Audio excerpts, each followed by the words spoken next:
ইনস্টাগ্রামের মাধ্যমে পরিচয়ের পর বিয়ের প্রতিশ্রুতি দিয়ে প্রতারণার অভিযোগে সাব্রুম থানায় মামলা দায়ের করেছেন এক কলেজ ছাত্রী।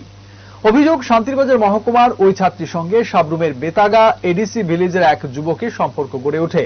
পরে বিয়ের আশ্বাস দিয়ে সহবাসের ফলে গত 7 জুন এক সন্তানের জন্ম দেন ওই তরুণী। প্রতিশ্রুতি ভঙ্গের অভিযোগ তুলে তিনি থানায় এফআইআর দায়ের করেন। ঘটনার তদন্তে রবিবার দক্ষিণ জেলার বিলুনিয়া থেকে একটি ফরেনসিক দল আনন্দপাড়ায় পৌঁছায়। বিষয়টি নিয়ে তরুণী ও তার পরিবারের সদস্যরা সংবাদ মাধ্যমের কাছে বিস্তারিত অভিযোগ তুলে ধরেছেন। পুলিশ ঘটনার তদন্ত শুরু করেছে।